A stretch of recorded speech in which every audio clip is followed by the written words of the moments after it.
Hi friends, welcome back to my channel. ഇന്നത്തെ video നമ്മുടെ ബേർഡ്സിന് നാച്ചുറലായിട്ട് നമുക്ക് എന്തൊക്കെ മരുന്ന് കൊടുക്കാമെന്ന് നമുക്ക് നോക്കാം ഫ്രണ്ട്സ്. ഓക്കെ, ആദ്യമായിട്ട് നമുക്ക് മഞ്ഞളിനെ പറ്റി നോക്കാം.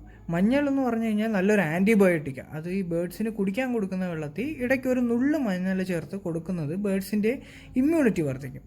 പിന്നെ അതുമാത്രമല്ല, ഈ പെട്ടെന്ന് ബാക്ടീരിയ വൈറസ് അസുഖങ്ങൾ വരുന്നതൊക്കെ തടയാനും പറ്റും. പിന്നെ നമുക്കിനി കോൾഡ് വന്നു കഴിഞ്ഞാൽ എന്ത് ചെയ്യണമെന്ന് നമുക്ക് നോക്കാം. ഇപ്പോൾ ഒറിഗാന, ഇത് കിളികൾക്ക് കോൾഡിന് ഹെൽപ്ഫുള്ളാണ്. ഈ ഒറിഗാന മഴക്കാലം ആകുമ്പോൾ വെള്ളത്തിലിട്ട് നല്ലപോലെ തിളപ്പിക്കണം. എന്നിട്ട് ഇത് നമ്മൾ കുടിക്കുന്ന വെള്ളത്തിൽ കുറച്ച് മിക്സ് ചെയ്ത് കൊടുക്കാം.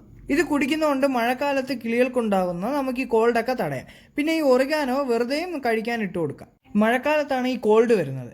അപ്പോൾ മഴക്കാലത്ത് മുമ്പേ ഈ ഒറിഗാനോ നേരത്തെ പറഞ്ഞതുപോലെ തിളപ്പിച്ച് കുടിക്കുന്ന വെള്ളത്തിൽ മിക്സ് ചെയ്ത് നമുക്ക് കൊടുക്കാം. അടുത്തതായിട്ട് ഇൻഡൈജഷന് എന്താണെന്ന് നമുക്ക് നോക്കാം.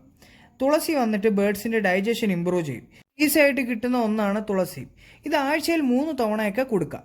ഇങ്ങനെ കൊടുക്കുമ്പോൾ ബേർഡ്സിന് ഡൈജഷൻ ഇമ്പ്രൂവ് ആകും. അടുത്തത്, ഈ ബേർഡ്സിന് മുറിവ് പറ്റിയാൽ നമുക്ക് എന്താ ചെയ്യാമെന്ന് നോക്കാം. അതായത് ഈ മഞ്ഞൾ പേസ്റ്റാക്കി മുറിഞ്ഞ സ്ഥലത്ത് പുരട്ടി കൊടുക്കാം. പിന്നെ മഞ്ഞൾ മുറിവിനെ പെട്ടെന്ന് ഉണക്കും. അതുപോലെ തന്നെ ആ സ്ഥലത്ത് ഇൻഫെക്ഷൻ വരാതെ നോക്കും. പിന്നെ മുറിവ് ഉണങ്ങുന്നത് വരെ നമ്മൾ മഞ്ഞൾ പേസ്റ്റ് പുരട്ടി കൊടുത്തോണ്ടേ ഇരിക്കണം. പിന്നെ കിളികൾക്ക് നാച്ചുറൽ ഡിവാമിന് യൂസ് ചെയ്യുന്ന ഒന്നാണ് മഞ്ഞളും വേപ്പിലയും. ഈ വേപ്പിലയും മഞ്ഞളും വെള്ളത്തിലിട്ട് നല്ലപോലെ തിളപ്പിക്കണം. എന്നിട്ട് ഇത് കുടിക്കാൻ കൊടുക്കുന്ന വെള്ളത്തിൽ മിക്സ് ചെയ്ത് 3 മാസത്തിൽ ഒരിക്കൽ കണ്ടിന്യൂസ് ആയിട്ട് 7 ദിവസം നമുക്ക് കൊടുക്കാം. പിന്നെ വേപ്പില മാത്രം വെറുതെ കൂട്ടിലിടാം. ഇത് നാച്ചുറൽ ഡിവാമിംഗ് ആണ്.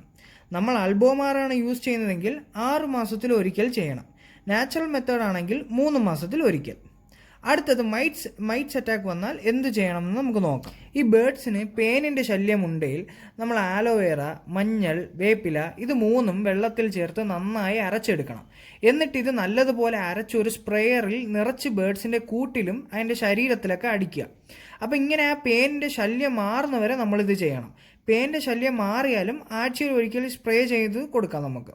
പിന്നെ സ്കാലി മൈറ്റ്സ് ഉണ്ടായാൽ ആ കിളിക്ക് വേപ്പെണ്ണ ഇട്ട് കൊടുക്കാം. സ്കാലി മൈറ്റ്സിനെ കുറിച്ച് ഞാനൊരു വീഡിയോ ചെയ്തിട്ടുണ്ട്. അതിൻ്റെ ലിങ്ക് ഞാൻ ഡിസ്ക്രിപ്ഷനിൽ കൊടുക്കാം. കാണാത്തവർ അതൊന്ന് ചെക്ക് ചെയ്തോളൂ. അടുത്തതായിട്ട്, ലൂസ് മോഷൻ വന്നാൽ കൊടുക്കുന്ന മെഡിസിൻ എന്താണെന്ന് നമുക്ക് നോക്കാം. ലൂസ് മോഷൻ ഉണ്ടായാൽ 50 ml വെള്ളത്തിൽ 2 ഡ്രോപ്പ് ഇഞ്ചിനീര് മിക്സ് ചെയ്ത് ഈവനിങ് കുടിക്കാൻ കൊടുക്കാം. പിന്നെ ഈ ലൂസ് മോഷൻ ഉള്ള കിളിയെ നമ്മൾ മാറ്റിയിട്ട ശേഷം വേണം ഇത് കൊടുക്കാൻ. പിന്നെ നമ്മൾ ഇതുപോലെ നാച്ചുറൽ മെഡിസിൻസ് കൊടുക്കുന്നത് കൊണ്ട് സൈഡ് എഫക്ട്സ് ഒന്നും ഉണ്ടാകില്ല.